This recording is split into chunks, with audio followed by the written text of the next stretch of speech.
What's up, otakus? How you guys doing? We're gonna have a fun night tonight. Let's see here. Get the camera all set.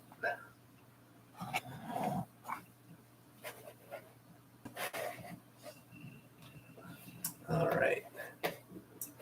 I can see. There we go. So, hope everyone had a nice, relaxing weekend. I definitely got a lot done today. My wife is going to Japan in about 2 weeks. Yeah, about 2 weeks left. And she's going to be gone with my boy. They're taking off and be spending 3 months in Japan, which will leave me here by my lonesome. And right now, no comic budget, but I am trying to get a part-time job. I've had no luck. I mean, I've been applying to jobs, but haven't really heard back from anyone. I'll probably do some applications tonight if I have time.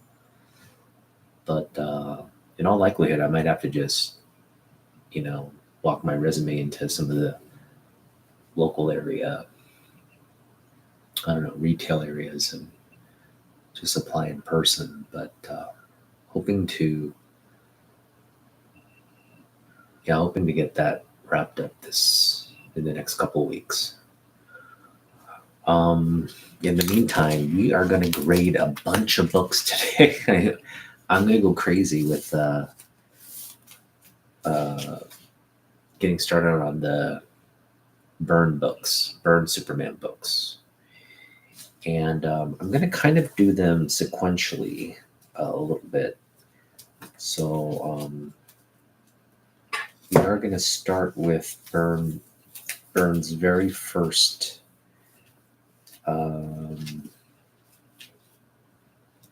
his first work on Superman for DC. I guess that's a good place to start. And we'll start here with the Man of Steel #1. Okay. None of these are, I think we also have the variant covers here. I've got 2 copies here. Probably got 3. I've got 3 copies somewhere on the variant. And then I've got, 1 through 6 of Man of Steel. I got the regular edition as well as this Ashcan audio edition, MPI edition. So we're going to first focus on the Man of Steel series, okay? And I think that's a good place to start. So let me just get everything set here. Since we've got so many books, I'm just going to get some alcohol here because we've been touching books. Since we've got a lot of books to get through, I'm going to try to be, since most of these Man of Steel books we'll probably take out and take a look at, even maybe take a look at some of the great interior art on this book. It really is. How do I explain it? The Man of Steel was. They needed to breathe new life into Superman. I think this was 1986 or 87 when. Was it 87? I think it was 86 when, it was 86 when they got started on the Man of Steel, and then it transitioned into Superman Volume 2 in 87. And this was a big sort of, they brought in a big name, obviously John Byrne. He could pretty much create his own comic books, write, do all the art. So they brought in, DC made sure they got probably the best person to, if you're going to revamp Superman, which is what the goal was, kind of bring, because, Superman, he was really sort of cartoony and for kids and all that. And, hey, Misso, what's up? They were kind of wanting to do a more modern take, one that wouldn't involve like crypto flying in or, Mr. Nitzelplick like running around. Who are some of the other sort of ridiculous characters? But like Batman had a more like he got kind of a more adult oriented story that was really very popular for DC.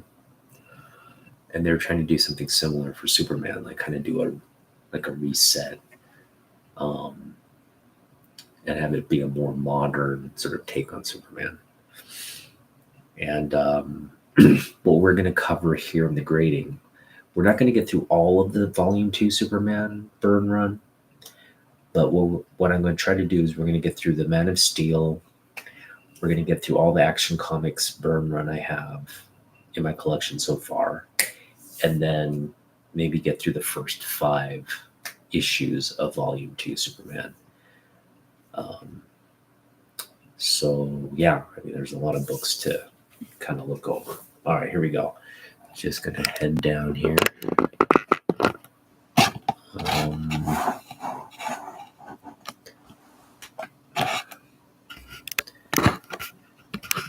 There we go. That should be good. Center that a little bit. All right. So we'll start here with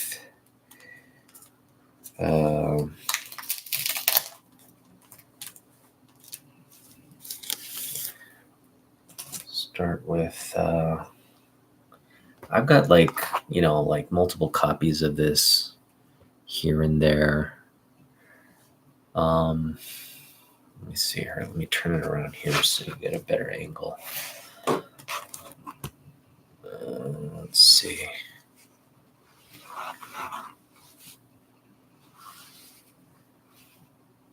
I'm going to keep it on the board too.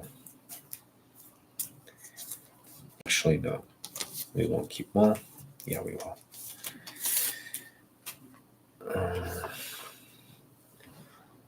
So all in all, we got sharp corners. It's a very nice book. It's a smooth book, no wrinkles. The only area at issue here is I'm going to take this down, kind of show you, is here in the corner, as you can see. Right there, you see a spine tick, breaks color. There it is.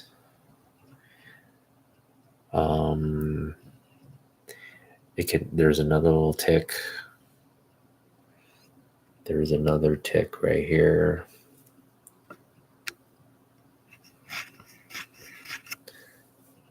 Right there. Oh, right there. Here's a big one. Is it right there? There it is. Whenever it comes into focus. It's right here. I don't know, you can barely see it, but let me put in the light here.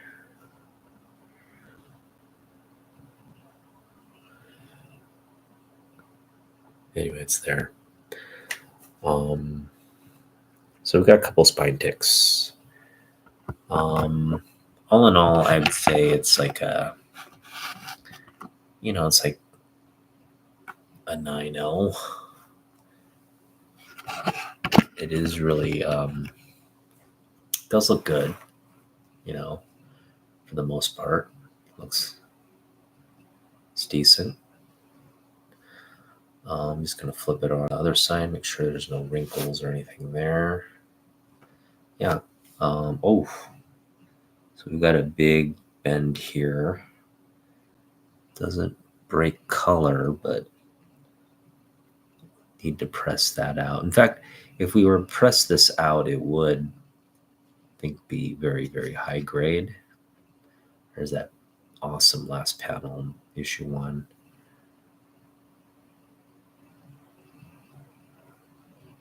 Why isn't this working here?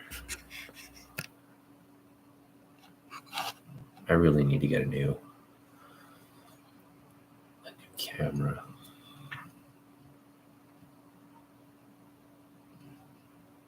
What's up, Kenneth? I'm trying to get my camera in focus.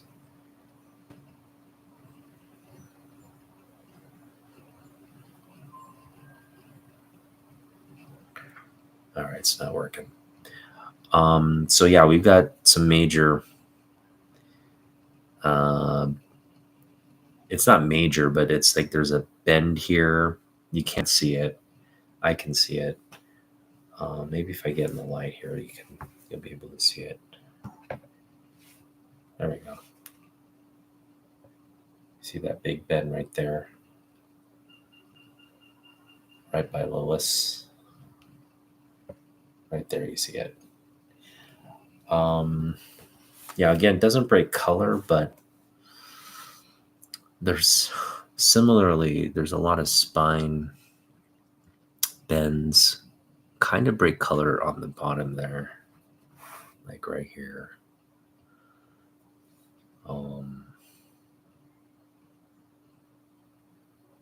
Yeah, I guess it's not so bad. So in the summer of '86, they were just marketing Byrne on this miniseries.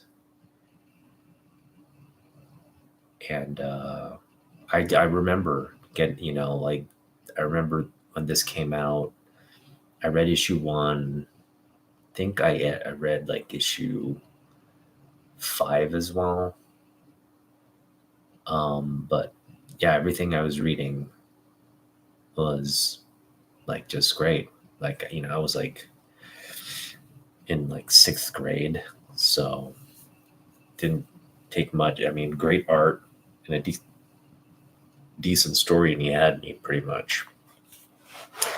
So yeah, this was sort of my introduction to Superman comics growing up. So again, it's in dire need of a press, but I would put this at an 8.0, 8.5. I'm gonna say 8.5 with an asterisk.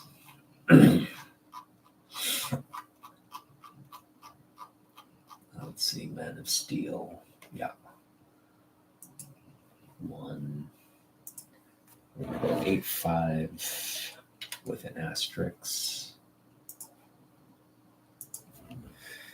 I mean, technically it could be an 8.0, but again, I am anticipating with a really targeted press on this would be high grade. I mean, we could get this to a near mint copy. It just needs that, it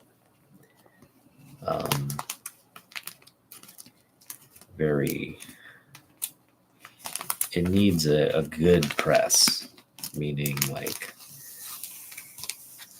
tack iron type press, where you're pressing out all these spine ticks. So yeah, I mean, I'm eventually, this will be a labor of love. at some point. But for now, we'll say it's an 8.5. I think it was I was being generous there. It probably could have been an 8.0. Yeah, I'll go 8.0.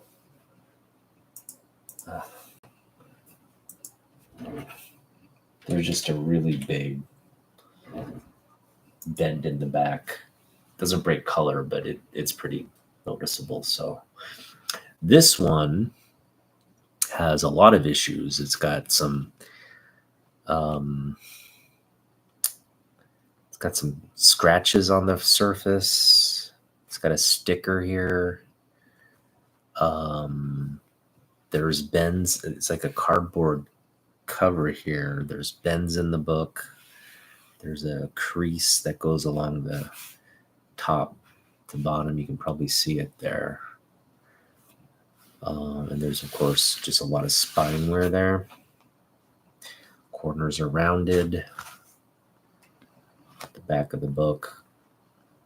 Got this great. I didn't even know it. It's a great back cover. Oh, there's look at that little golden age action there.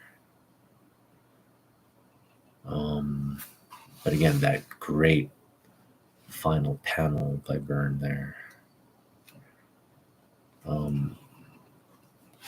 Yeah, you don't get much of the Superman in the suit on this one. Just mostly, Krypton. It's like Krypton. And then Smallville. Kind of the origin story. And then Superman just going to Metropolis and trying to make a name for himself, just helping people.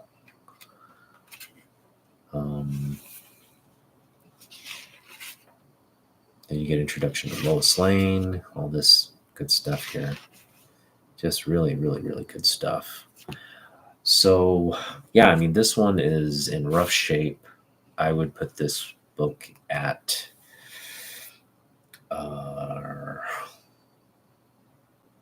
like a 4.0. We'll put the mini book at a 4.0. And it's something you can't press. It's got this sort of a cardboard cover, so that's not something we can press at the end of the day. I mean, maybe you can press it a little bit, but I wouldn't want to risk ruining the book.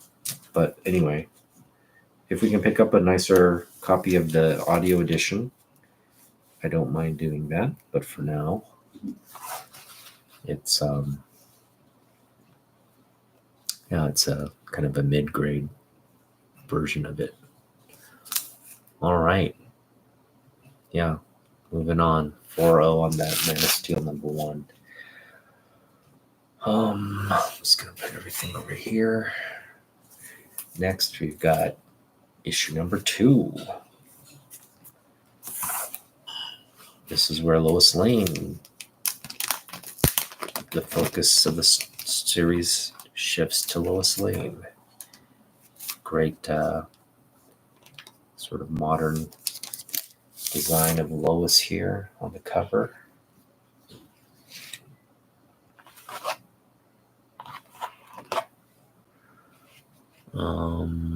This one is you got kind of rounded corners, not as sharp. I think that'll take us to an 8.5 right off the bat. There's the edge here is a little bit, it's kind of, there's some indentation there. No creasing. Very much like our last book, our #1 book, except this one isn't as white. The spine is a little cleaner, but there's still a spine tick there. Doesn't break color as much. The back got a couple spine ticks. Could use some eraser time, I guess. There's just some discoloration there on the white parts. Yeah, not a bad looking book overall.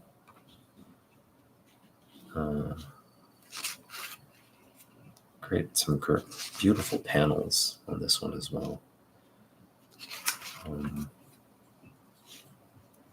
Trying to get to there's a specific panel where he's rescuing Lois from drowning. Here we go.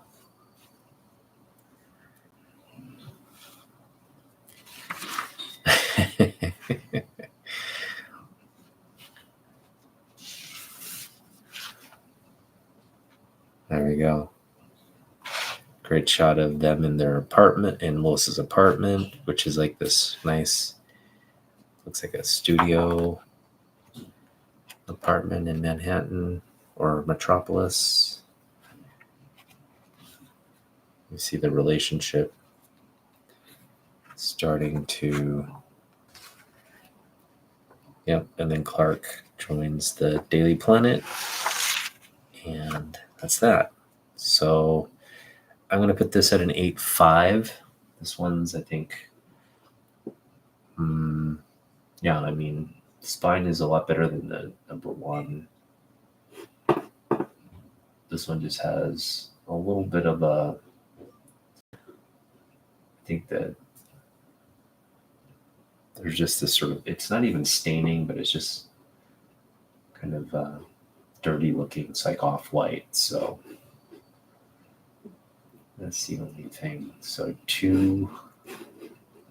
issue 2, we're going to put at I got it.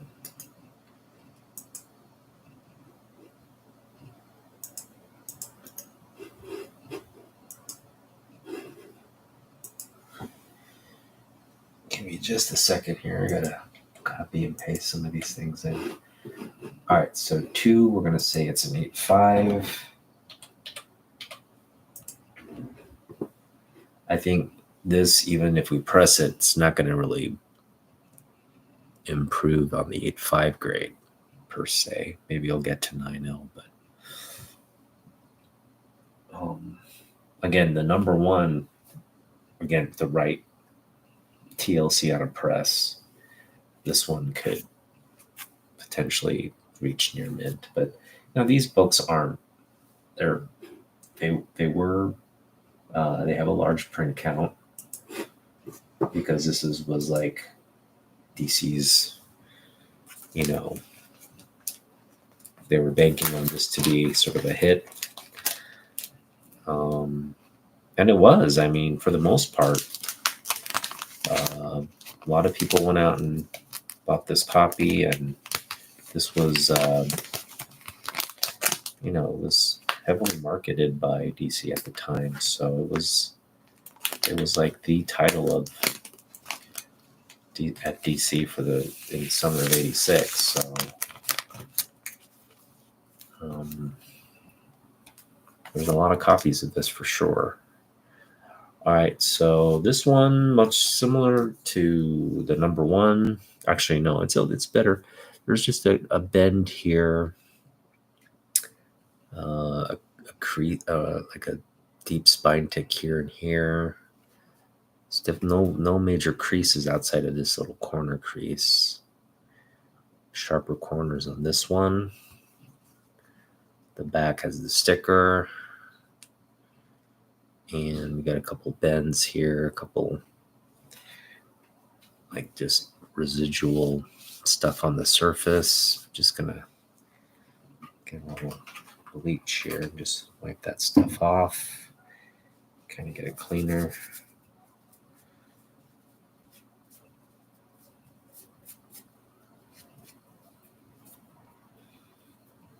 All right, so just do a nice little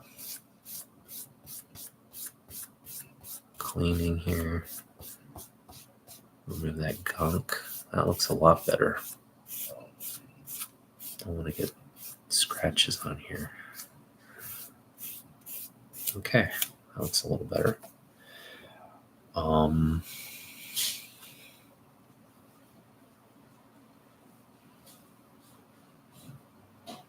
just get some. There's some.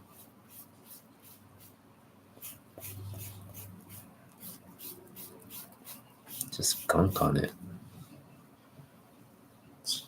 There's some gunk here too. Just remove that. There we go. Looks a lot cleaner.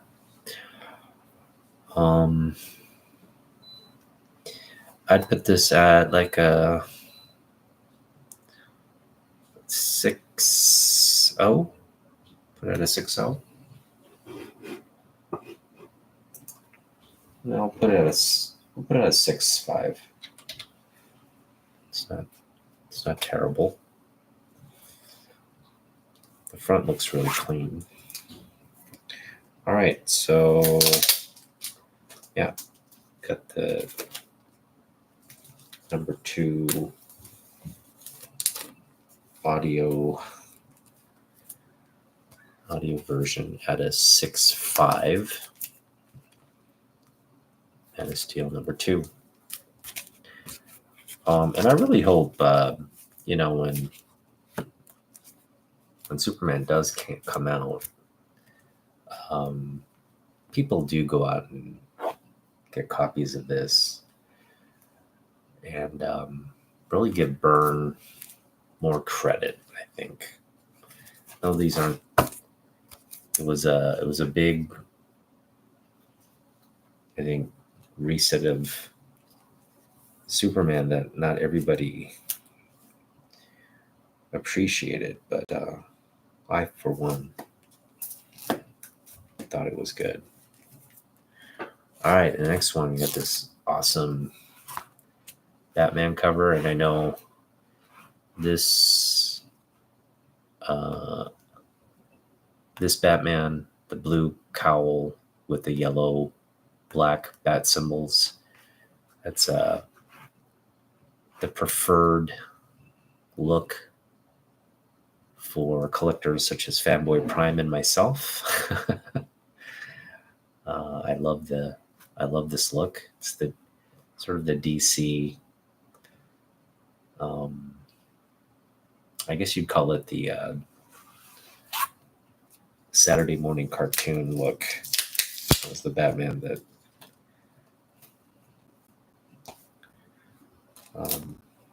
if you're watching the Justice League or the Super Friends, I should say, it's the look that they used in that series. All right, so what do we have here? We've got a lot of little bends here, so this could definitely benefit from a press. We've got some deep spine ticks here, nothing that really breaks color, it looks like. So very similar to our number 1. Some spine ticks, the back looks really good. So yeah, I'd put this at an 8.085, right on that border. We'll go 8.5. And we need to press this one. This one would bend. I mean, this one, if you pressed it out, I think could get into high grades as well. Looks great. Take a look at some incredible Byrne Batman art here. There you go. Oh, we don't have the yellow. This is the Batman in the black. Still the blue cowl, the bluish cowl.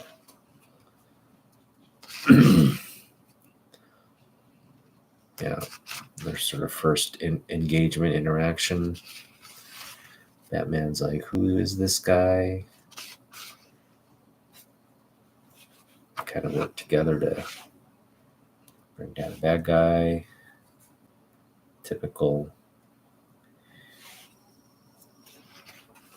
Batman Superman relationship. Boom, boom, boom, boom. Look at that. That's awesome.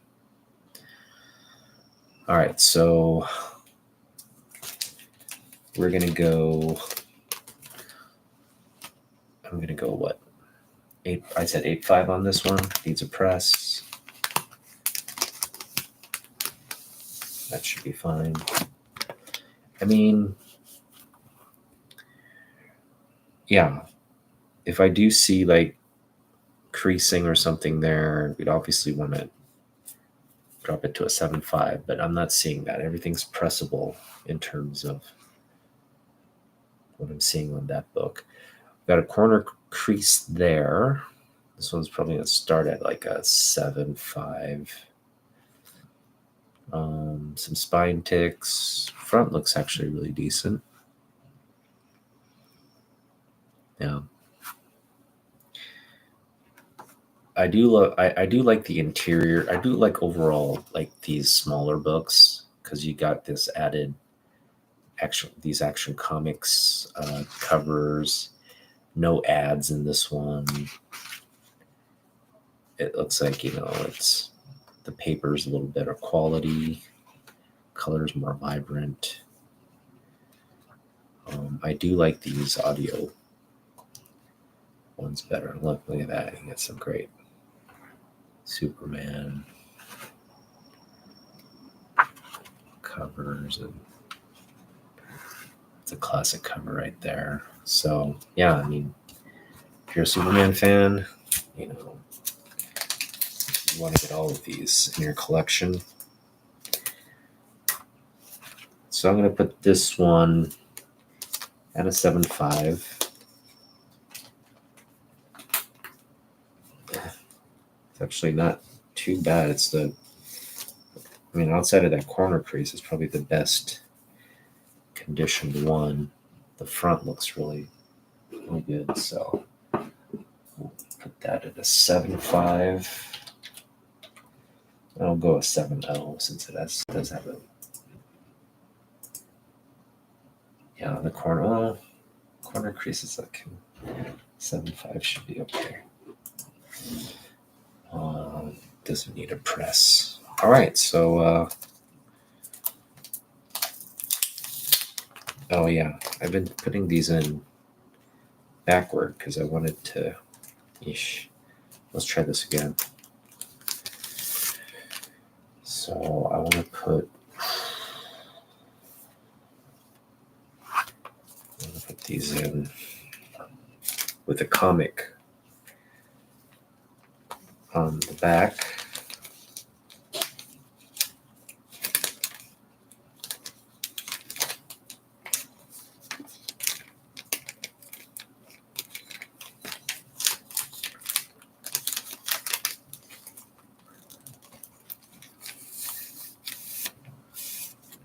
And the audio book on the front. That's kind of how I want to do it. I'm just going to let you look at that for a bit while I do that to my other books as well.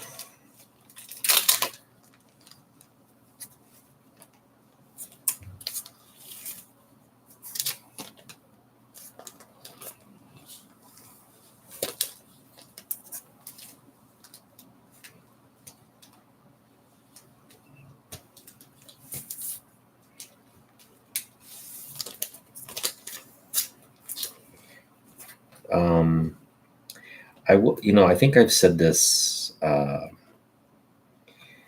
in my previous videos where I've covered Superman and the artists I like.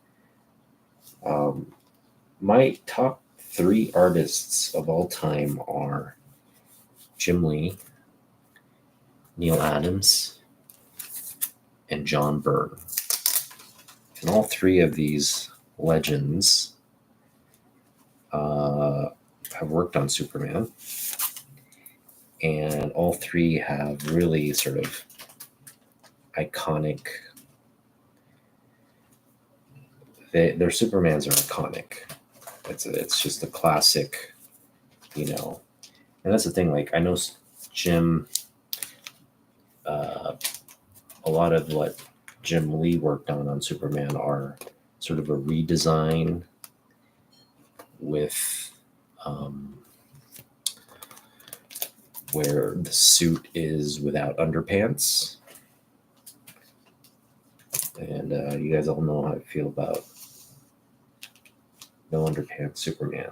I don't like it. He has to have underpants, which is why I'm glad James. I mean, I'm not happy about the Superman suit. It's a new 52 suit, but at least they give him at least they give him underpants. So it was kind of like a pseudo win. And at the end of the day, the new suit 52, it's just the collar, right? It's collar and the texturing of the suit. That's all that's the different is. All that is different. The colors are also muted. They're not as like bright primary colors as you saw in like the original. So I mean, while it is different, it's not. At the end of the day, it's like not going to ruin the movie for me. But I hope they don't take too many more other liberties with the character and the design. All right, so we're now on. We're on issue 4. I'm going to start with a comic book here. This is another great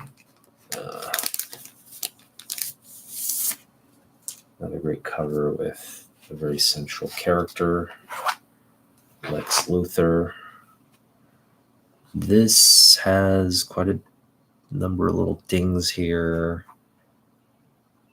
Staple has some spine ticks. A lot of little. There's a lot of. You can see right there on the spine. You can see there's a lot of little. I mean, nothing breaks color, but spine is kind of. There's a crease right here. Doesn't break color, but there's a crease right there. And that would need to be pressed out. Yeah, unfortunately it doesn't break color, but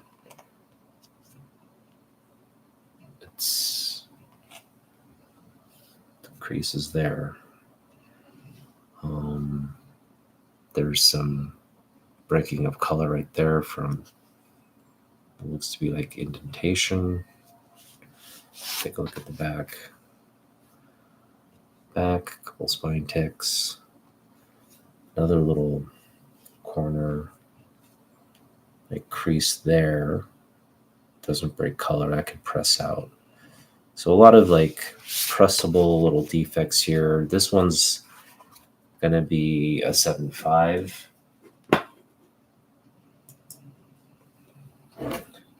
Definitely needs a press. And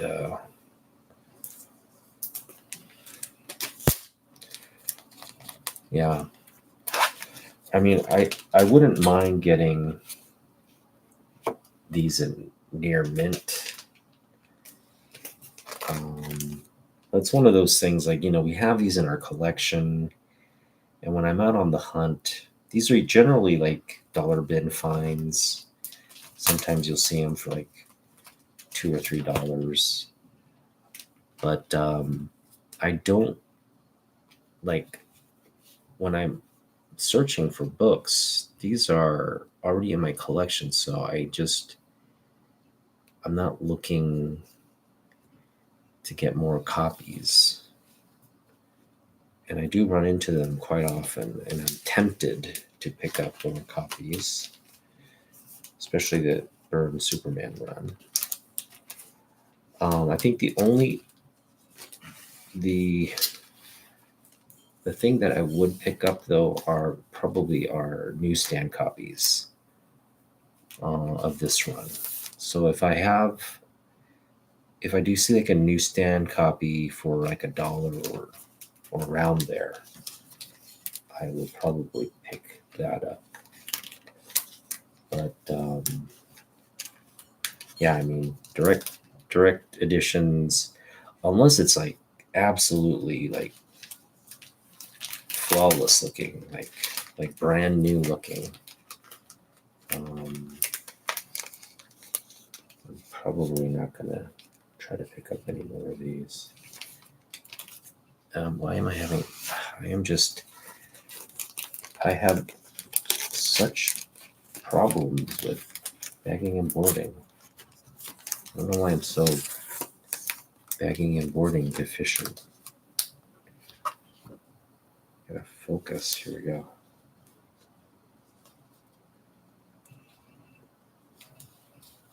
All right. There we go. This Lex Luthor book. I'm not seeing any creases, just some deep spine ticks. I am seeing a little bit of surface gunk.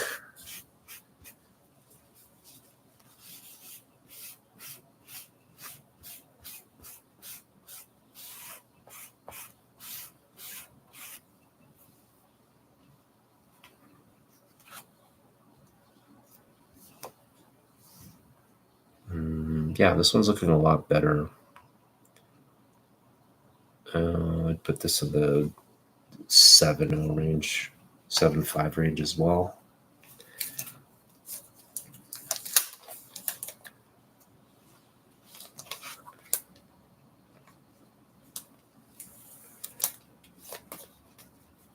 I like how they kind of made him look like,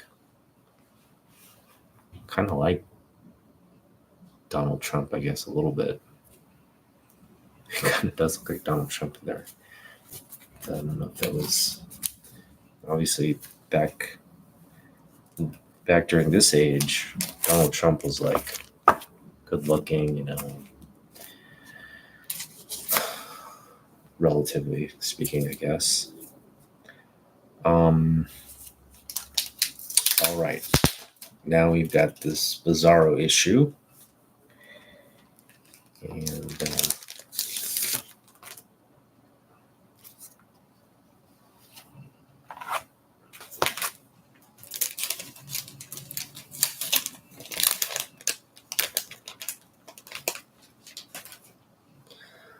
oh, we got a big, doesn't break color, but it's like a bend in the book right there.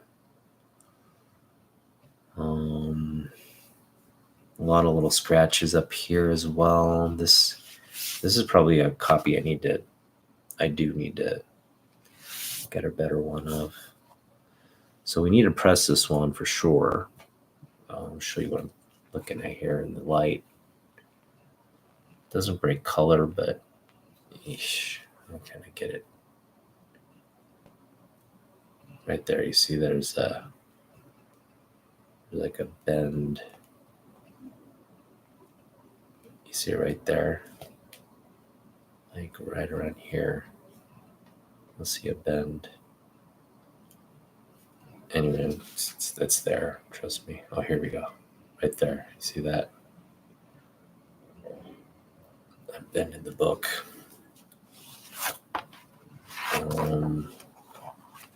Yeah, this is a weird one where it's like, it's Bizarro, but it's not like, it's like a version of Bizarro.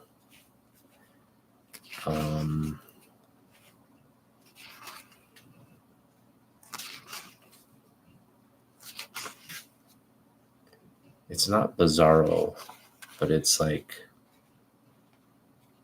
kind of like this weird monster version of Superman to make you think it's like Bizarro. But obviously doesn't have the S backwards, that's a requirement for the Bizarro. But yeah, it's this like sort of monster version of Superman. So it's just weird. I just like think this is kind of like one of those like issues where maybe Byrne had people scratching their heads, is like, you know, sort of imitation Superman who doesn't pose much of a challenge. But anyway. All right, let's see if I can get this in without ruining my comic book here. Eek, got the tape stuck.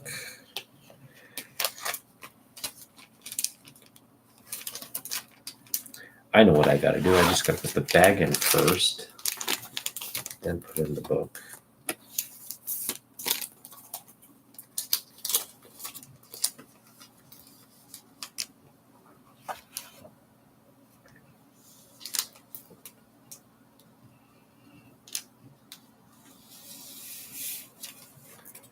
Boom. All right, so this one, similarly, we've got spine ticks. Okay, this book is hard to keep. Corners are sharp on this one. Vibrant. Got like a big bend there. That's not good.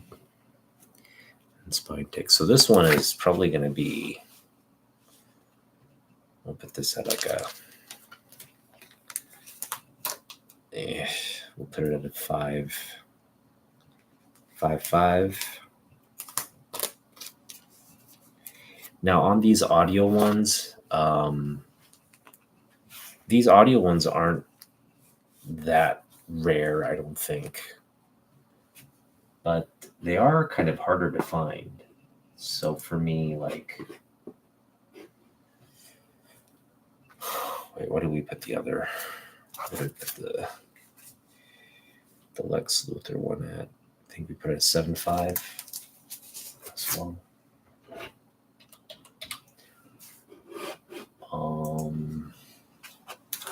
We put this one at a 7.0. Put this one at a 5.5.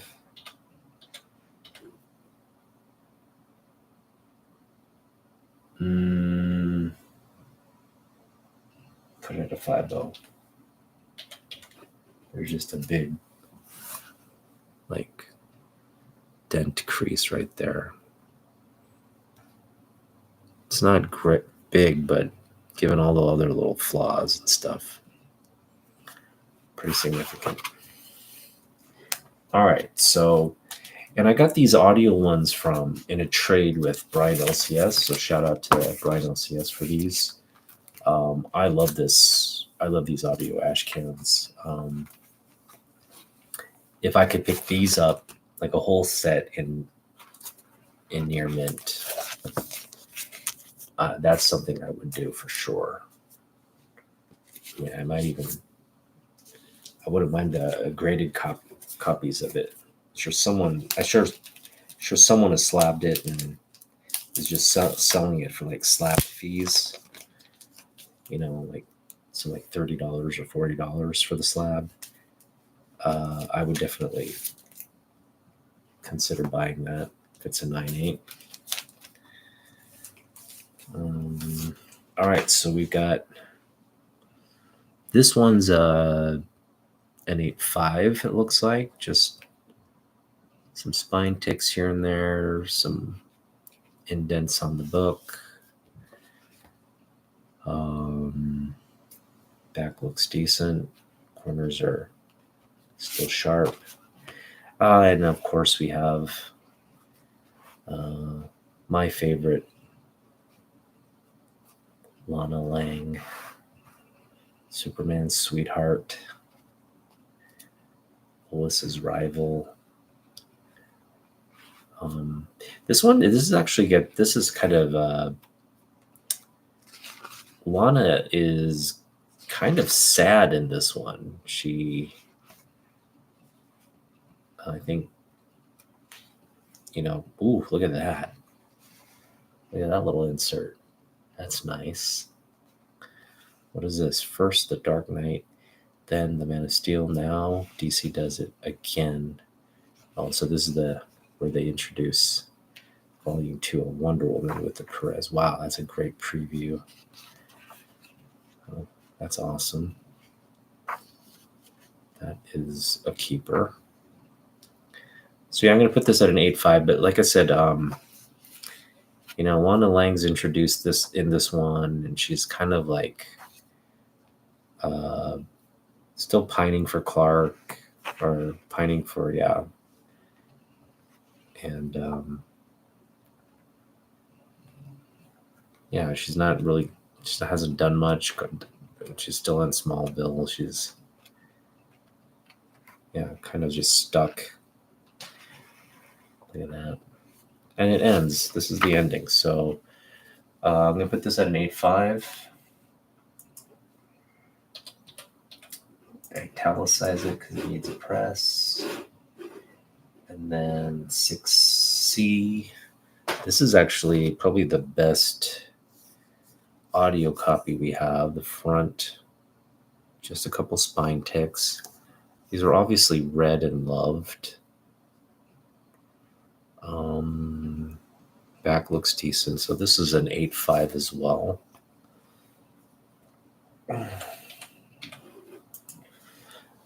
But for me, like, owning these books, it's not about the grade. It's just about having them in the collection. So again, I wouldn't mind getting like high grade newsstands. I think we've just got so much stuff we want to add. I don't want to like focus on this too much, but when we have some bandwidth, I guess, where we feel like we picked up a lot of what we want, and we run into like a high grade newsstand somewhere, in a bargain bin or something, like 50 cents or something, we will pick up more copies of this Byrne Superman one. So there we go. We just got through this stack of the Man of Steel. These are the ones with the cassette, but I don't have the cassette. But fortunately, I recorded. This is the great thing about YouTube. YouTube has the audio versions of this, so I was able to kind of download the videos, or record the videos, and then convert them to MP3 files. So I have all of the original like audio, but the voicing on this comic book is really cheesy. They got like 3 voice actors kind of doing all the voices in it, so they're being really over dramatic as well. And Superman's voice, he's just kind of doesn't sound like Superman. So I don't know. It's nice to listen to those audios because they're fun to listen to. But in terms of, I think, the way I imagine these voices would be, I'm not too fond of the Superman voice actor. All right. Thanks for joining, fanboy. We're just talking about you. Like this Batman look, right? There's it's kind of like the Batman we like, right? The Byrne Batman. Looks dope. All right. So I was mentioning, like my 3 favorite artists are Jim Lee, Neil Adams, and John Byrne. And they're all 3 wonderful Superman artists. And all have classic Supermans, in my opinion. They all have. They knew the assignment. It's kind of what I want to say, right? It's like they knew the assignment. They just draw. They all draw really close. So again, Jim Lee worked on Superman pretty early when he returned to DC. I think that was his first serious run. Superman 204 through like 214 or 215. And again, classic look of Superman in that one. And then, he changes up the design, and then they come back to this kind of original design as well. But yeah, Byrne when Byrne approached this character, he did redesign it. He made the S a lot bigger. And he also, like, because the S wasn't so big on the chest, but you can see here it just takes so much volume. So it's a bigger S that he drew. And I think he mentioned the cape also was kind of like where it came and kind of draped over, sort of a more, I guess, like regal look with the cape. So bigger S, sort of a more, where the cape's coming out of this area here. Some of the changes that he made, but they're very subtle changes. Overall, I love this here. You kind of get a Christopher Reeve like essence here in the character, which is what I love. But yeah, this Who's Who, Byrne. This is a Byrne cover here. We get Superman. All these great characters by Byrne. Really great cover here on the Who's Who. Had to get this one. This one is, I'm just going to grade this through the bag so we don't spend too much time on it. Sharp corners. Spine is really clean. I would put this at a 9.4. We got a little, let's, corners clean. Yeah, put this at a 9.4. The Who's Who. Who's Who number, I guess this doesn't, it does have a volume 22. Who's Who volume 22.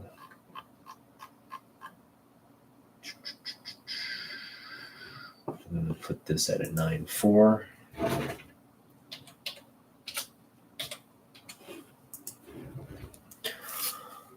All right. This is a big one. What should I do with this one? Should I take it out of the bag or grade it through the bag? I mean, this is a 9.4. It's got a couple spine ticks. Don't really break color. Sharp corners. This one has a little bit of a fold on the corner there, but the spine is cleaner on this one. Just got a spine tick here at the top. Can't probably see it through the bag, but it's right there if you see it. Right there. There's another one.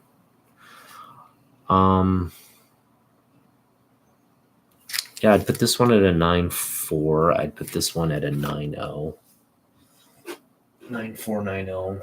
I have another copy. I've got 3 copies of this, if I'm not mistaken. But I've only got 2 right here that we can grade, so I'm going to put Man of Steel.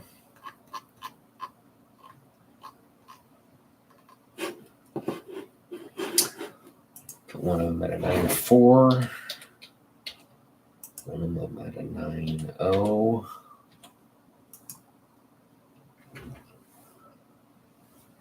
That should do it. I'm going to take these out of the bag. These are high grade copies. And I love this cover. I love this cover. This is the first variant cover where they just market it as a variant cover. So I think this is a must-have for most collectors. All right, so we got a newsstand copy of Superman 1. This one has some issues, but they're all kind of pressable. We'll take this one out. I've got a couple. I mean, I've got 3 copies of this one as well. I am not going to grade because I know these ones in this bag are at least 9.4s, 9.8 potential. What's that though? Just want to make sure that. That looks like dirt. Is that dirt? Oh, it's dirt on the bag. Thank goodness. So it's on the bag, not on the book. Thank goodness. I thought it was like, I have to sit there and clean the book now. All right, so yeah, you got 2 high-grade copies of Superman 1. These are, I think, all newsstands here. This newsstand will grade, though. Superman 1.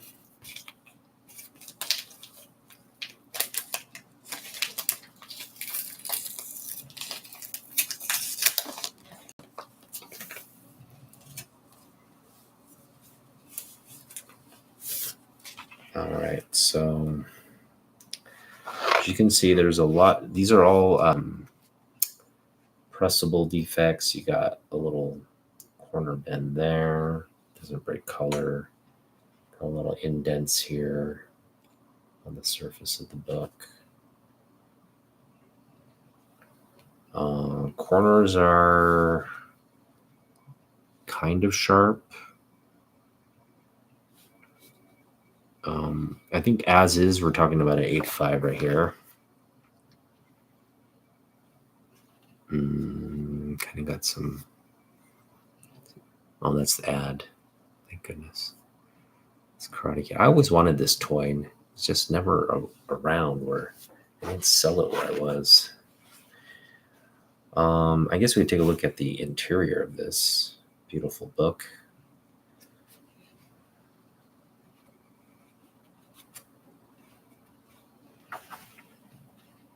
So they introduce, the miniseries. They kind of introduce. They give us the context of this volume 2 by giving us sort of the backstory and introducing the characters, and then they just get right into, like putting Superman in some crazy situations. And we've got nice 80s fashion here.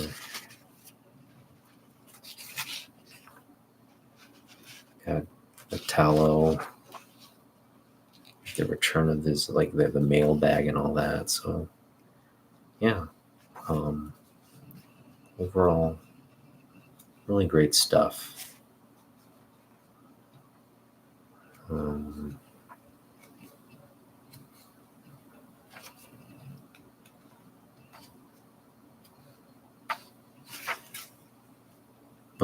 All right, so yeah, this is an 8.5 copy. I think with the press, can probably get it up a little bit.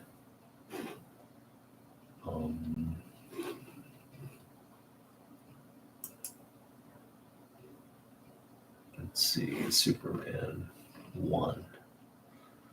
Volume 2, number 1.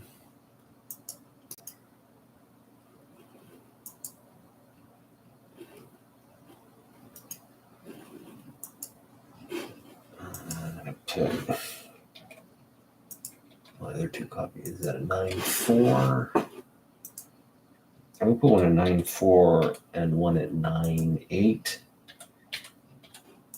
and then this one at a 8.5. I honestly think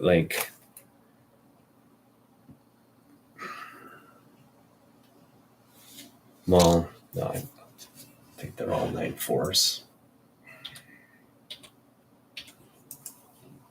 Yeah, this 8.5, 9.4, 9.4 on that one. All right. Just getting through grading these ones.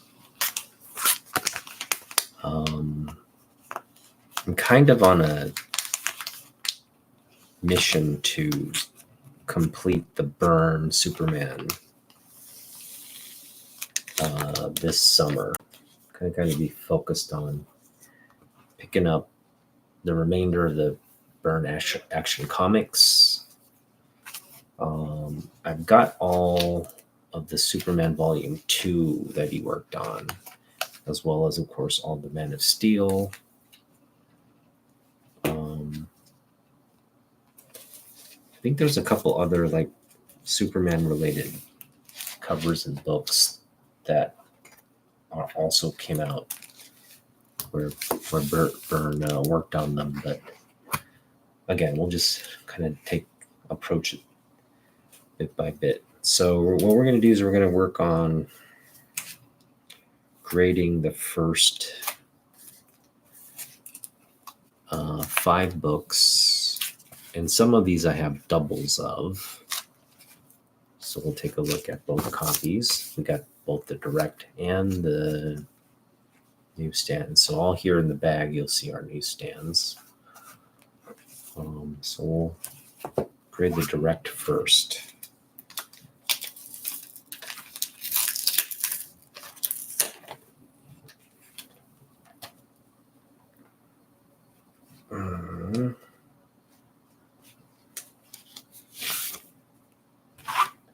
All right, so yeah, beautiful direct edition here. Very clean spine, not seeing anything on the spine actually. Sharp corner here, sharp corner there. I think this is fair. I mean, it's safe to say this is a 9.4 copy. Yeah, we got nothing breaking color there, just a couple stress lines that are very minimal. So yeah, 9.4 on this one. Volume 2.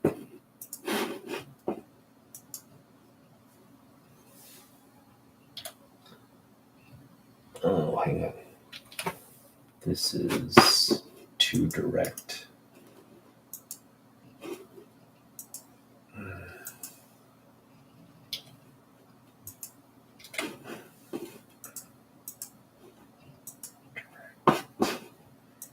And we'll say 9.4.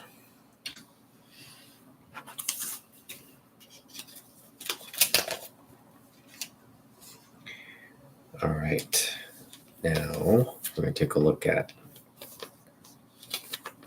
this back in here.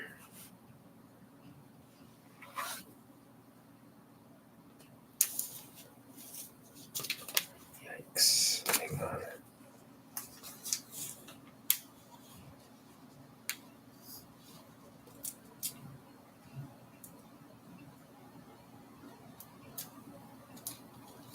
Yeah.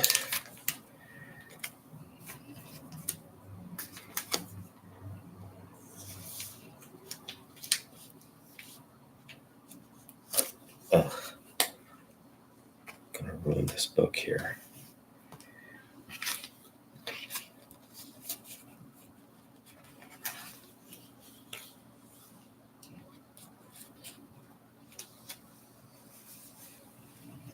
All right.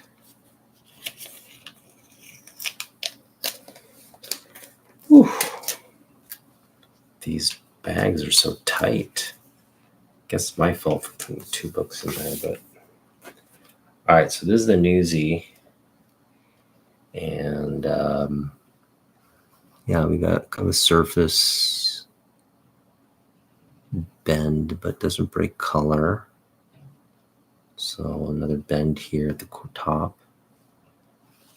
Corners here are a little blunted. So I'm looking at an 8.5 on this one.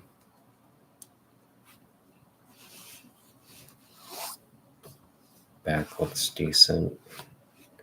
Couple bends there. So yeah, I mean, this is I put this at an 8.5, maybe a 8.085. It does need a press.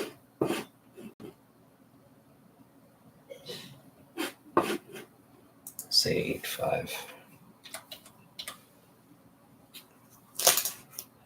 Overall, though, it's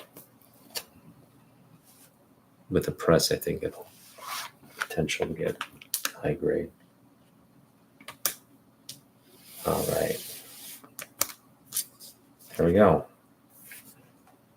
All right, number 2.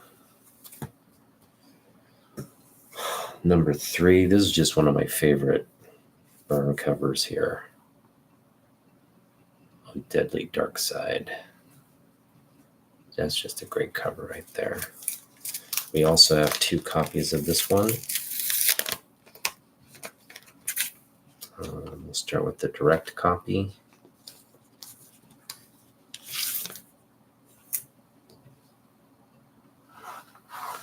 Yeah, this one's really clean. Got sharp corners.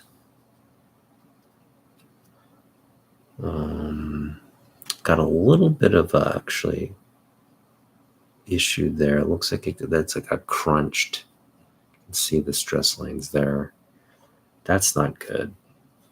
This is going to be like a 7.5 newsy.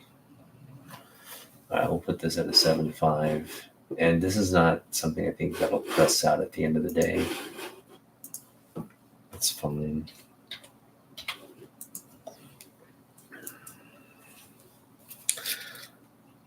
Sorry, this was the direct, right? This was the direct, so 7.5 on the direct one. And we can try, again, we're going to try to get these looking spectacular when we get around to working on the books in our retirement or whatever. Pressing and cleaning these books. I tend to take really good care of my books, so I'm hoping what you're seeing now is when I eventually get around to pressing and cleaning my books, where this is the condition we're going to be contending with.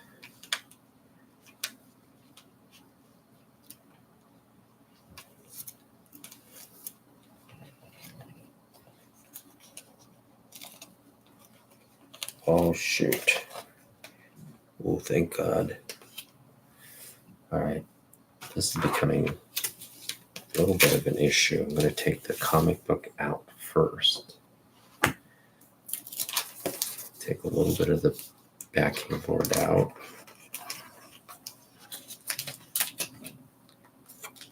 And have the book flat. Ease it in. There we go. There we go. All right. Bear with me. You can kind of take a look at the newsy. Turn it around there. You can see it.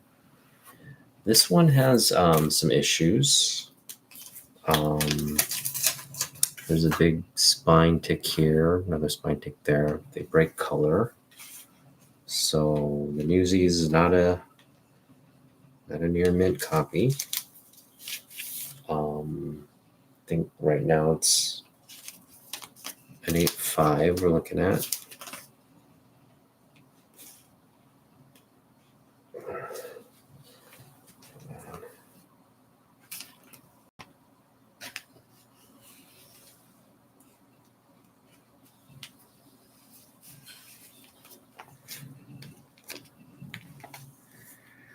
So let's take a look at this one. Yeah, it's an 8.5. There's just a lot of little bends here. No creasing, but spine, couple spine ticks. Back looks pretty clean. Corner up, a little bit of a crunch there. So we'll drop it to an 8.0. This will be an 8.0 copy. Needs a press.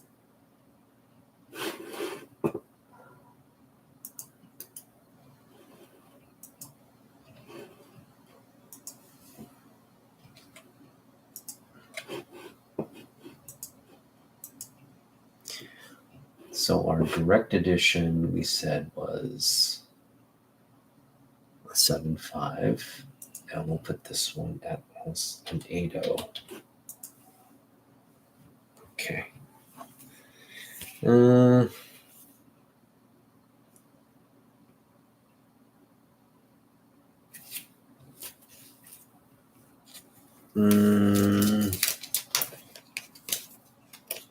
Yeah. The other one had like the bottom, it had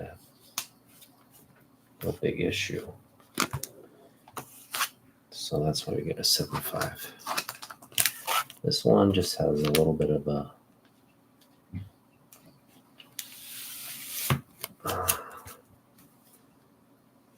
just some spine ticks, some deep spine ticks is all. Beautiful cover though. All right. On to, well, I'm going to do 5 first. This is a pretty big issue. It's the first appearance of, this is the guy from Suicide Squad, Bloodsport, is it? No, I got to look it up. It's the first appearance of somebody. So we'll do this one first. Issue number 5. We'll go with the direct edition first. I remember having these ugly balls. I remember having that. Oh, we got 2 Newsies on this one. Okay. That's kind of cool. This one is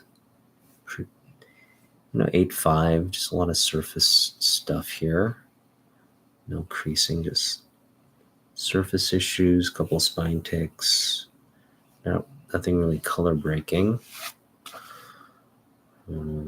Back, kind of rounded corner on that one. Let's take a look at the interiors here. There we go. Got Lois in full short hair mode.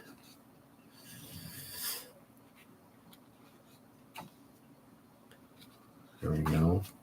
Look at that. Nice little Wonder Woman panel there. Beautiful, beautiful. All right, so I'm going to put this at an 8.5. This is number 5, right?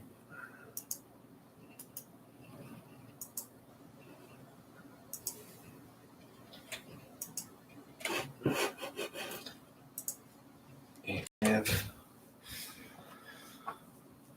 what should we put this one at? This one might be higher grade. I think they're around the same.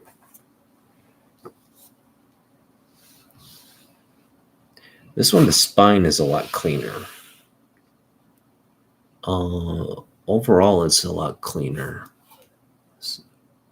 Just a little bit of an indent there. I could press that out. Yeah, the back's got a little bit of a corner ding there. Yeah, I'd put this this one at a 9L.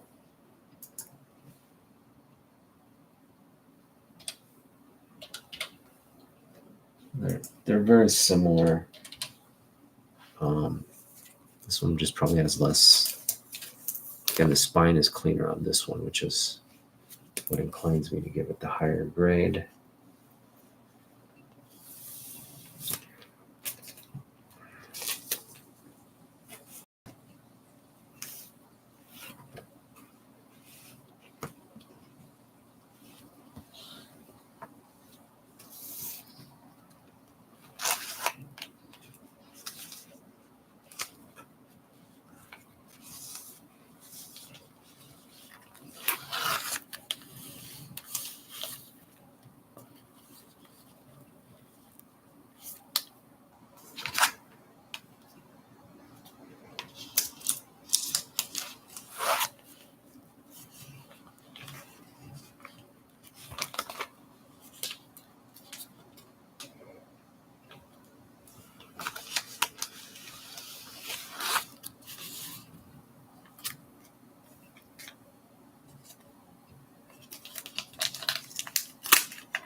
All right, so we got probably like a 9 copy here and then 8.5 copy on the back. All right, this is the last one. I've only got one copy of 4. It's a newsie, and I'm hoping this one is at least an 8.5. All right, let's see what we got. Seeing a little bit of a corner issue there. I mean, we could press that, I guess, sharp a little bit, but that's an 8.5 right there. Spine is relatively clean. A couple spine ticks, nothing color breaking, so potential to improve with the press. Back looks decent. No major issues. So yeah, we'll go 8.5 on this one. Decent book. Yeah, nice grade on this one. Oops. Oh, there's a little bit of a corner dent there, but it's pressable. So it should be, I'm not going to change the verdict on an 8.5.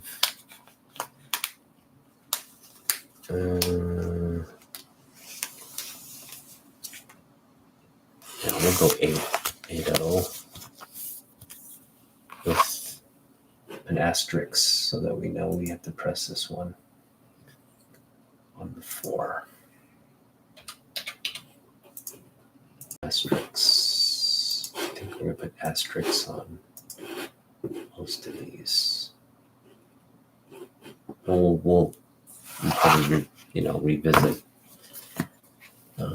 when we're ready to press all these books. We'll probably just end up putting them all in the press. So yeah, I foresee myself pressing all these books again. All right, so 1 through 5, we didn't really have anything outside of the 2 direct and the number 5 newsstand that were above 9.0s. These are all most of these are all VF copies.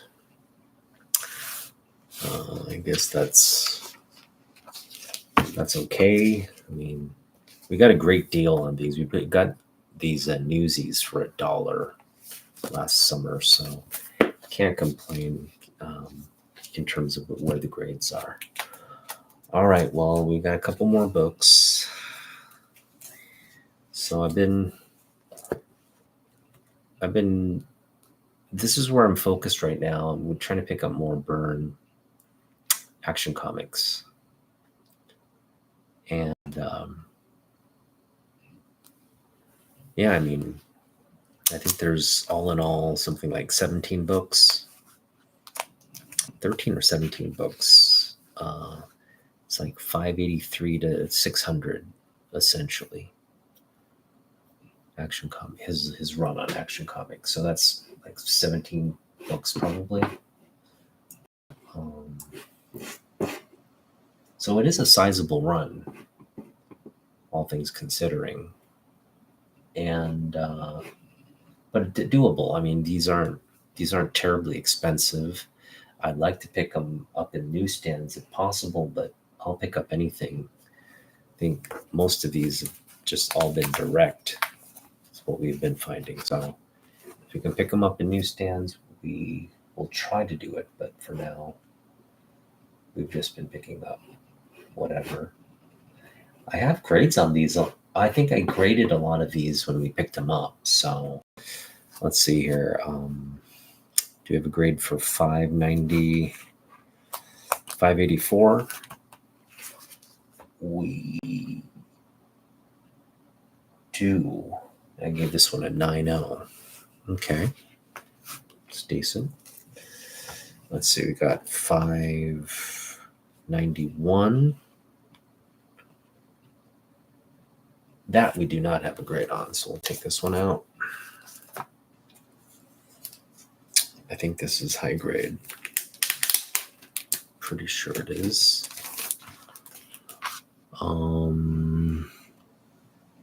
yeah, sharp corners for the most part. There is a little bit of a indentation there, but could press out. Really minor spine ticks. Oh, look, we got a sort of a bend here. I don't know if you see that one there. Doesn't break color. Well, kind of does right there. So let's still put in the 9.0 range.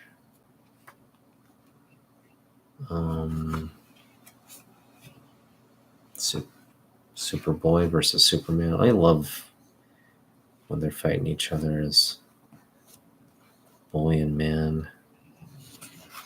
This is just a throwback to the Silver Age, Golden Age.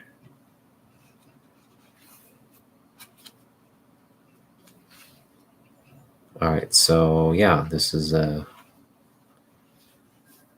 8.5 copy. Back looks couple. There's like some rippling. I mean, rough edge here, but all in all,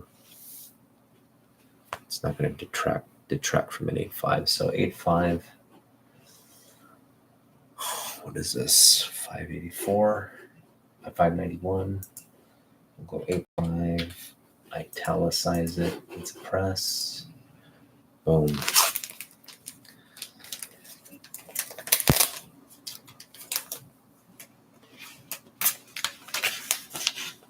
Now, since it looks like I graded a lot of what we picked up at, I think what ended up happening was like, as I picked them up, we graded them. So got a lot of the grades in. So I'll just cover what the grades are. I had 592 at a 8.5. We had 598 at a 9.4. 599 at a 9.4 as well. Okay, that's good to know. And for those of you who caught my last, like the video before last, we're going to grade these ones now. So my last video and the video before last, we picked up 2 signed copies. And we're going to start with this one, Action Comics 597. Probably my, so as you can see, Byrne, this is a Byrne cover, but the Superman looks different from his Byrne. And I think it's because he deliberately drew a more silver agey, kind of like a silver agey or golden agey version of Superman, which is why I love this cover. It's like he's paying homage to all those the cheesy Lois getting jealous of Lana, or them,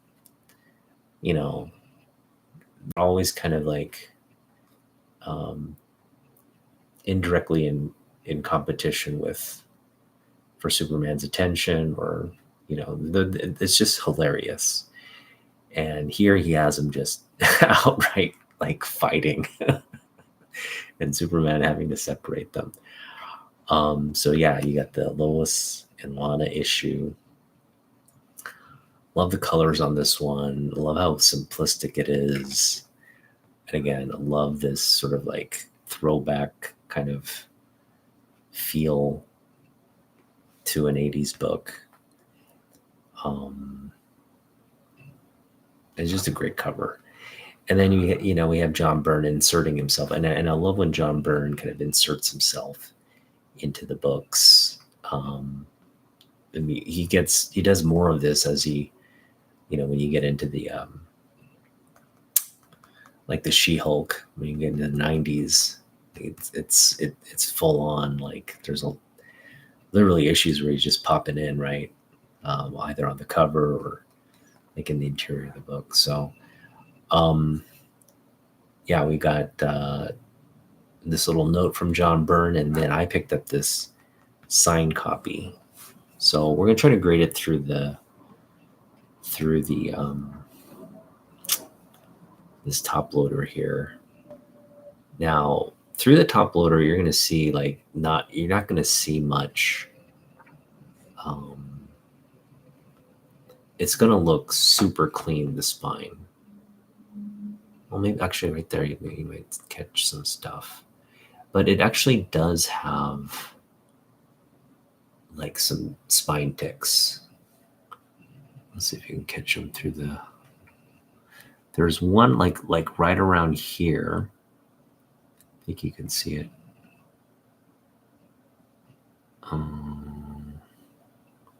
Anyway, there's one around here, right there. Maybe that's it right there. I don't think you can see it. Do you see it in the light? Anyway, it's there. It's like right around there. And then there's a couple spine ticks like down here. But again, on a white cover, you're not gonna they're not color breaking. The back is beautiful. The back doesn't have anything color breaking. So again, if I can press out all that the front ticks, this has potential to be really high because the corners are sharp. And I think this could benefit from a little bit of eraser time because there's just this kind of the like a dirty, it's like a yellowing from dirt. It's not like completely white. Like the edges are a little yellow. Or I should say off-white. But other than that, this is like a really clean book. So I'd put this at like a 9.0. It's just a really clean back. And again, a signed book that just is great. Again, like my favorite cover on this Action Comics run by Byrne.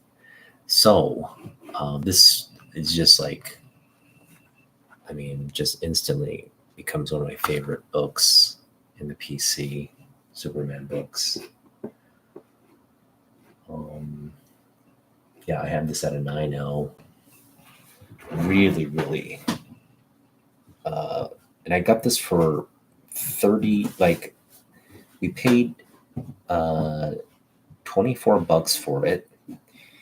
And then I got a $2 refund because I told the guy, look, he said it was a near mint. This is not near mint. I pointed out the little issues. So he gave me like a $2 refund. So I paid $22 plus the shipping plus tax. It ended up being like $30. So just a really great pickup.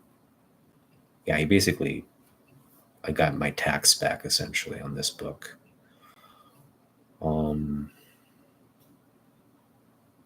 Yeah, beautiful book. All right, and then the other big book we picked up was this baby right here. And this one, we'll take a look at the grade. So absolutely no creasing. That is, it's almost like it was a crease there maybe, but it might have gotten pressed or something. You got these little lines, but it's not a crease. It's just very subtle, kind of just color break. So you got color break there, not really a crease. And you got some color break like right around here as well. So I'm thinking at some point, I think someone pressed this book out. They did a remarkable job getting it like flat and even and the corners looking relatively sharp. Okay, so yeah, you got a little bit of a color break there, but it's not a crease. You got some spine ticks as well. Nothing crazy. Pretty clean spine.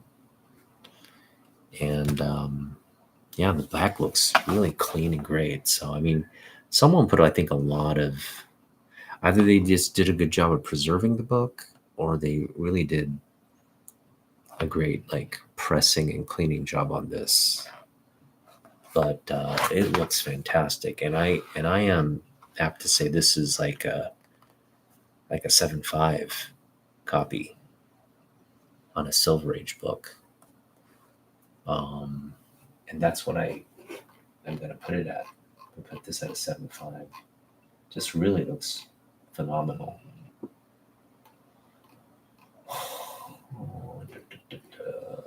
Yeah, I'll put this at a 7.5. And it's a Neil Adams signature. I love the placement of the signature. Nice big and bold signature there on what is his first work on Batman. So he inks Carmine Infantino on this book. And, these two characters, they're very Infantino-ish, if that's a word. But this guy, he kind of looks like Neil, too, if you ask me. It looks like kind of Neil put himself in the book. I don't know if he's, like, sending a message here, like, but that's definitely, like, Adams-esque, Neil-esque. So you got sort of like him doing the job on the characters, and then kind of taking more of his approach on this character, and of course all the background and stuff, just classic Adams art. So really, really, really key pickup on this one. Love the grade, love the signature. I got this one for $40, $9 shipping, so overall like $5 tax. So we got to pick this one up for 54 total with shipping and everything. 54 total. But initial offer I made was 40, which brought it down from 50. It was 50 plus the 9, but so it could have been a 60 some dollar book. We got it down to like a 50 some dollar book, and man, did I feel like I got a great deal on this one. I love this book. I mean, this arguably is like the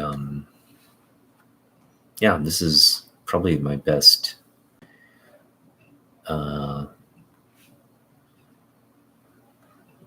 book, Neil Adams book, just because of the significance of it. What his first Batman is. It's his legacy character. So I mean, it's like Jim Lee and X-Men, first work on X-Men, kind of has that same feel. All right, so there you go. That was our grade along today. Hope you guys had as much fun as I did. But we got a lot of books graded today, which is cool. So, my next grade along will continue down the Superman, get all my newsstand Byrne Supermans graded.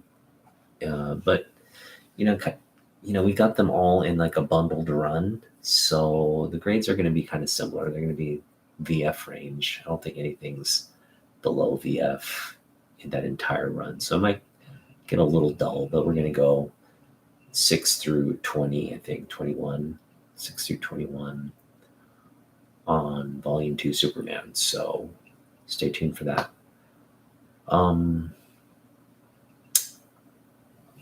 We're wrapping up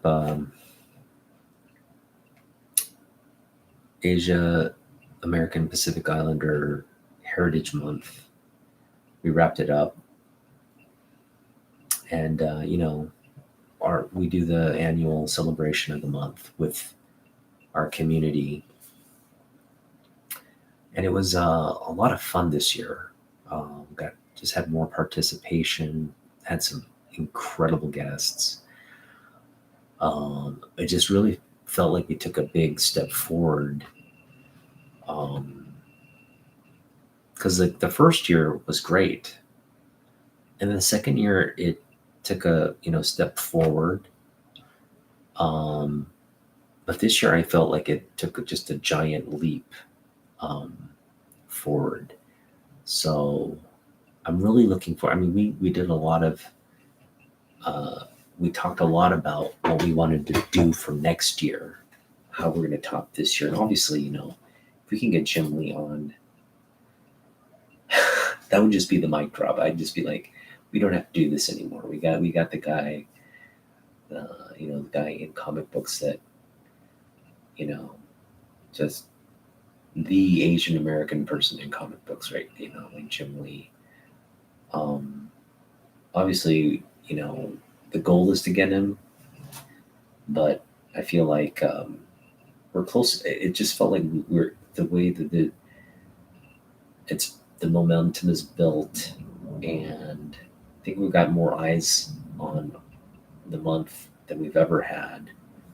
So I just anticipate. I know a lot of people are going to come back that were watching this year, and we had like consistent people coming throughout the month. So it, I just foresee us building on that momentum and doing more targeted outreach and getting some bigger names for next year.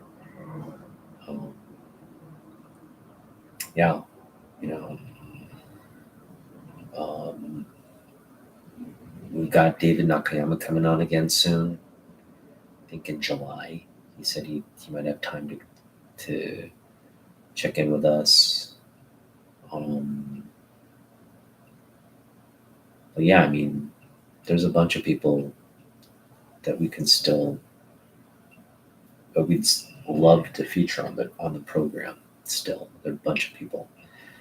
So yeah, there's just a lot of room for growth and great connections and really good conversations for next year. So I think we're going to put a lot more thought into the planning of the month, especially in terms of outreach.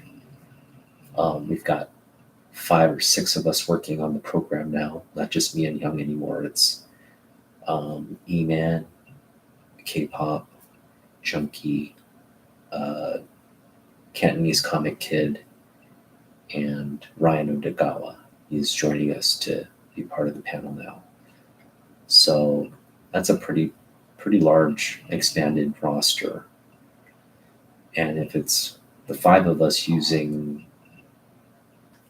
our varied talents to try and request people to come on the show, I think it's just gonna, moving forward, it's gonna help us.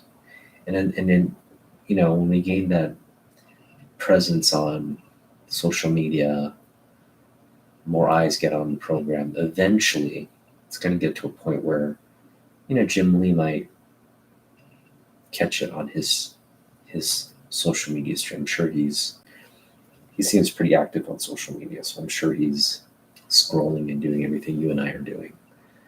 And yeah, it would just be incredible to interview him. And I mean, I have so many questions to ask him, but to just get him for an hour and be able to ask all the things I wanted to ask him about books he's worked on and characters he's worked on, and that'd be just a dream come true. So that's the goal. It wouldn't be much of a goal if we got there in year 4, which is the next year. But hoping we get him on. I'm hoping we get him on in year 5. I'm really hoping we get. So I think year 4 we're going to keep working toward it. We send the invitation out to him every year, but one of these years he's going to respond and say, "Yeah, I'd love to," and that's the year we'll. For me, I'll have all the work will have paid off.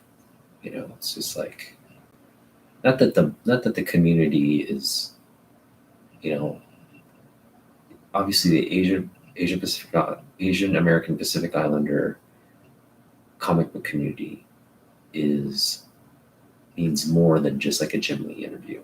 It's about celebrating all the people, lovely people we met over the past 3 years, and all the people that are out there creating comic books or collecting comic books that have Asian heritage, Pacific Islander heritage. But, I think the person that personifies our community the most, you can make an argument for, at least on the industry side, the biggest sort of name in comic books. Jim Lee would just, he's sort of like the marquee name in celebrating our community. And by our community, I mean the Asian American comic book community, right? He's just been such a like a workhorse and inspiration and legendary talent. There aren't enough superlatives to describe what he's done in the industry and comic books for the past 30 years. So just for me personally, like getting him on, interviewing him would be like such a dream come true. And if you are watching this, or you watch our content in any of the past years, spread the word.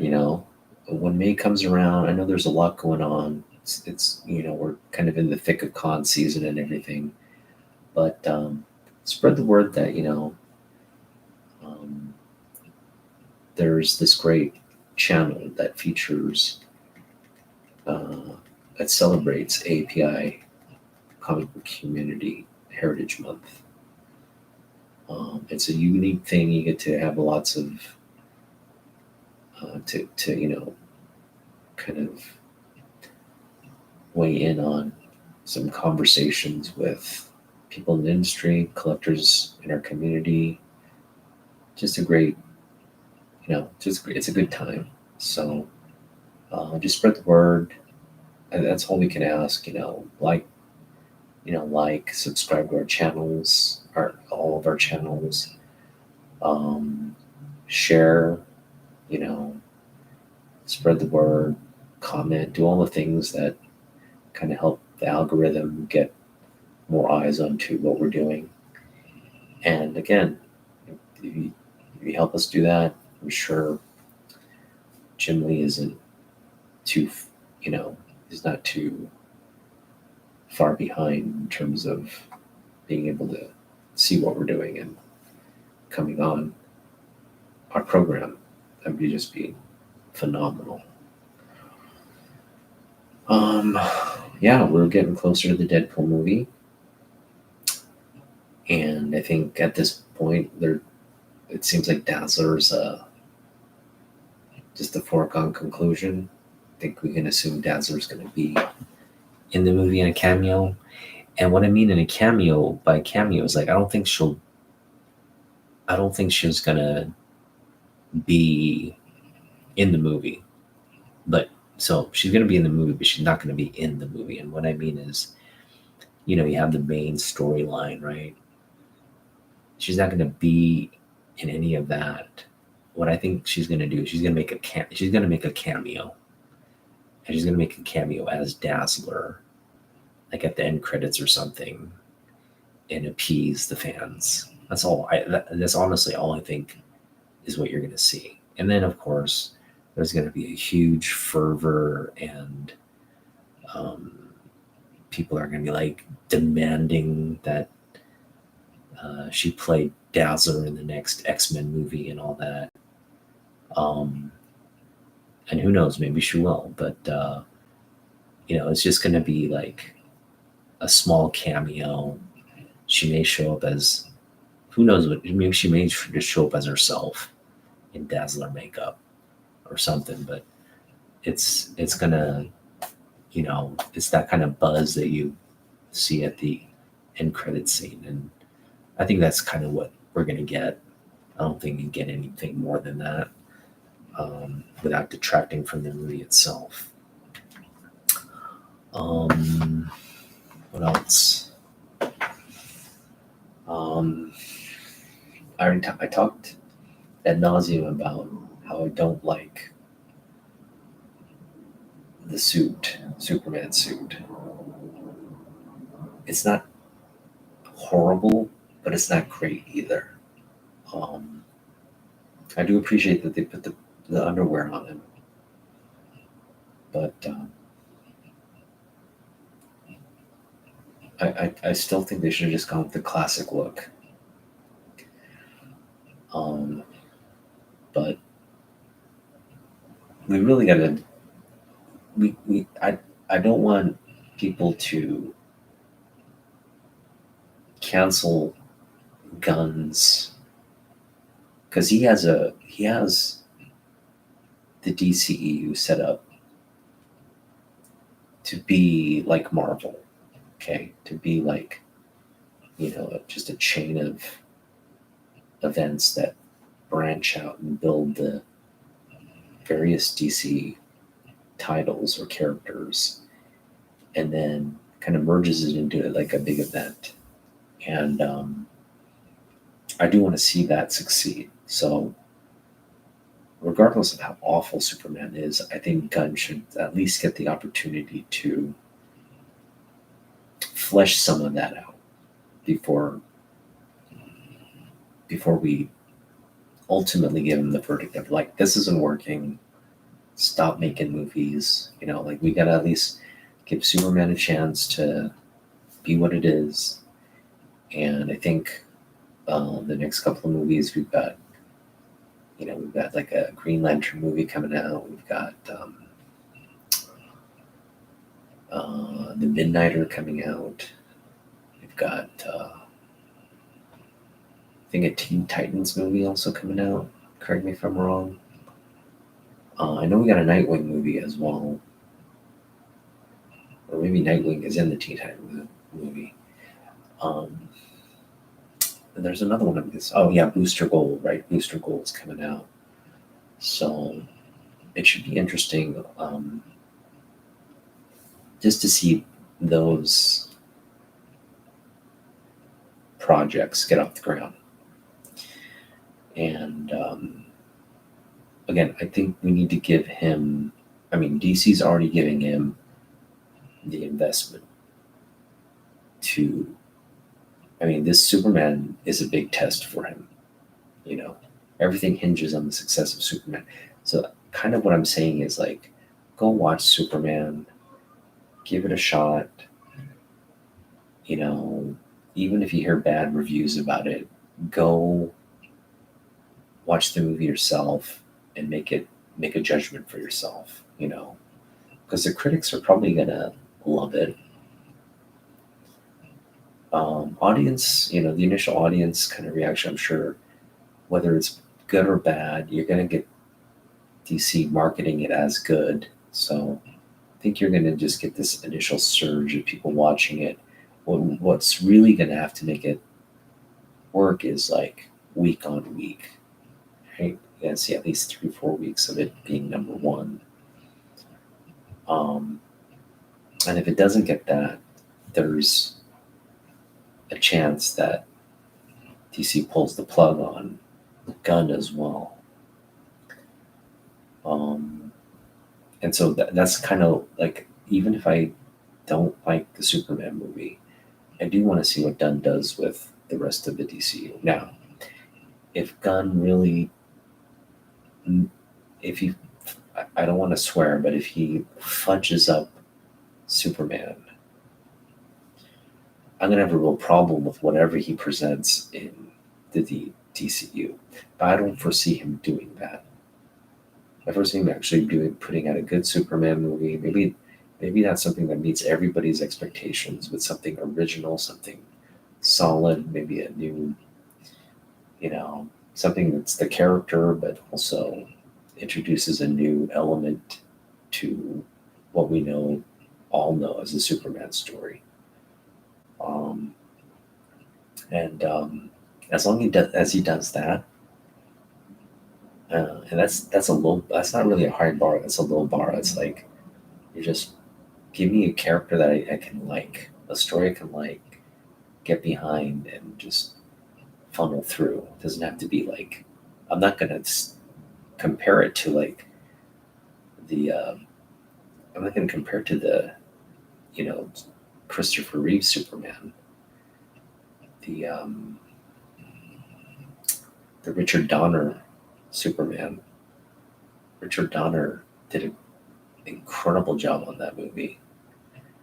Um, I don't think it can be topped with the John Williams soundtrack, and just how beautiful that movie plays out from in all the stages, the origin to the introduction to the climax. Um, just just beautifully. That's just filmmaking that it's kind of disappeared, to be honest. Yeah, like it was a blockbuster in its own right. It wasn't Star Wars, but Superman was a blockbuster in its own right. Um, so yeah, let's uh, let's give him some latitude before we, you know, make a judgment on what Gunn's trying to do. So at least give him like 3 4 movies, like 3 movies, right? 3 strikes and you're out. So at least give him the first 3 movies before we make a judgment. And I'm on board with Gunn for the most part. Um, and there's still an opportunity to like the suit. People hate the suit. Gunn would probably go back to the drawing board and give us a new suit. So it's not out of the realm of possibilities.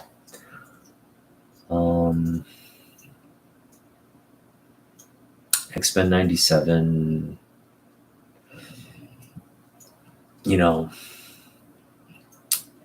was a big hit. I've yet to watch it, but I kind of been watching a lot of content about it online, so I feel like I know what's happened, and I know what they're teasing and plugging and all that. So looks like we're gonna get Apocalypse in season 2 because they went back in time to like Egyptian apocalypse. And everybody's saying we're gonna see like the the horsemen of apocalypse, which could include like a version of Wolverine or Archangel. Um, but anyway, there's enough like broad kind of spec to where like all the X titles are like just hot right now.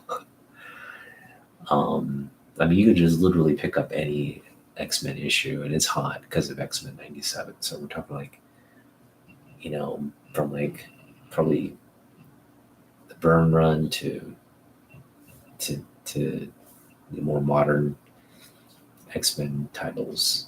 Everything is kind of fair game. But where they're landing is again a lot of the the Walt Simonson X Factor, right? That's probably you're going to see a lot of that potentially. Age of Apocalypse is still kind of on the table. You could see like a time shift. Who wouldn't want to see, you know, uh, one-handed, one-claw Wolverine, Weapon X from the Age of Apocalypse? That'd be dope. or a Sunfire, like Age of Apocalypse Sunfire. That would be freaking awesome. But for me, I think in season 3 or whatever, the subsequent seasons you're going to see, because they teased the event, right, where Professor X takes out Magneto's mind, and that kind of interaction, that mind meld or snap, eventually creates Onslaught. So they've set the foundation for Onslaught. He's the big baddie of the 90s. So if you're gonna tout something like X-Men 97, in fact, Onslaught he was introduced in 97. So I can't see how you would have a show entitled X-Men 97 and not have the big baddie of X-Men 97, right? So Onslaught is pretty much, in every conversation I've had with collectors, we all agree, Onslaught's coming. So go out and get the first appearance. Well, the first appearance of Onslaught is no longer a cheap book. I can't imagine anybody who's like selling Onslaught at their shop, like not going into their back bin. They're like, okay, I'm going to reprice this. Going from like a $5 book to like a $25, literally a $25 book now. I mean, even if you were to find it in the dollar bin, I'm sure they would reprice it at the counter. Be like, no, you're not getting this like, high grade copy for $1. Sorry. Fortunately, I have 2 high grade newsstand copies of that book, just because I love that book. But yeah, everything kind of trending now, I've pretty much had in my collection. There's probably a couple books here and there that I don't have. Like the Trial of Magneto book, I don't have that. I had an opportunity to pick it up, but just for like $2, I just didn't. I don't know why I didn't, but I remember not doing it and regretting it later. But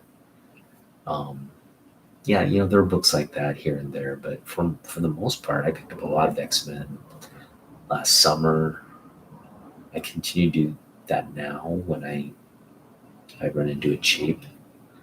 I want to avoid, because X-Men titles are expensive. They're like $3 to $5 if you go to the LCS.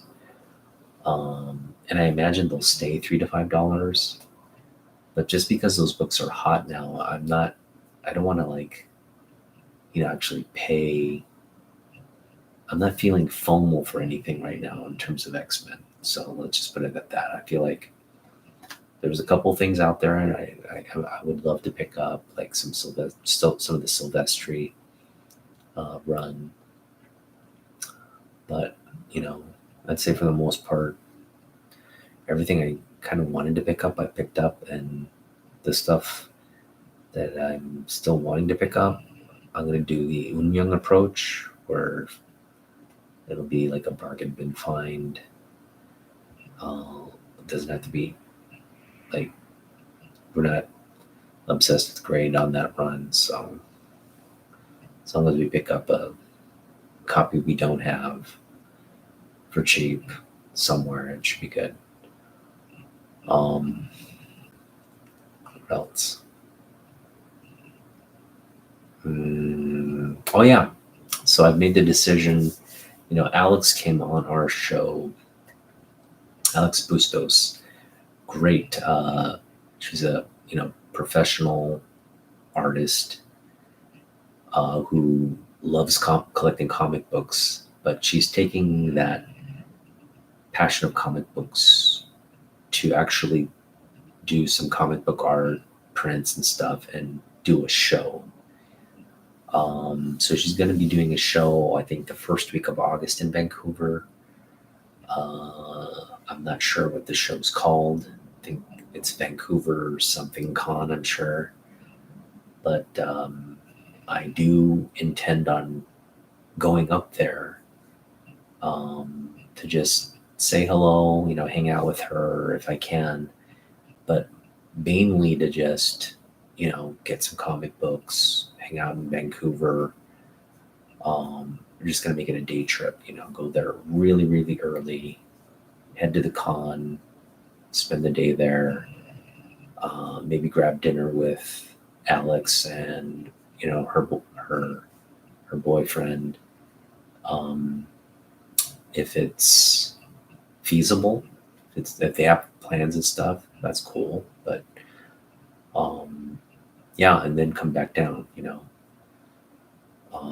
It's 3 hour drive, so it's not terribly far. So it should be fun. Yeah. Really looking forward to that. And then, we still got to find a part-time job, but assuming we get a part-time job, I want to go to San Diego and hang out with Ryan at San Diego Comic Con. It's just, I know how much I'll have to earn for that with flight, hotel, and just spending money at the con. It's a big lift. So I'm just hoping, that's in July, just hoping I don't think I'll be able to go down for that, to be honest. Even if I start a job next week, I just won't be able to earn enough. So we'll see. I don't want to close the door on that yet, because what we can do is we can always just get the bare essentials out of the way. Maybe take just a couple $100 down there to spend.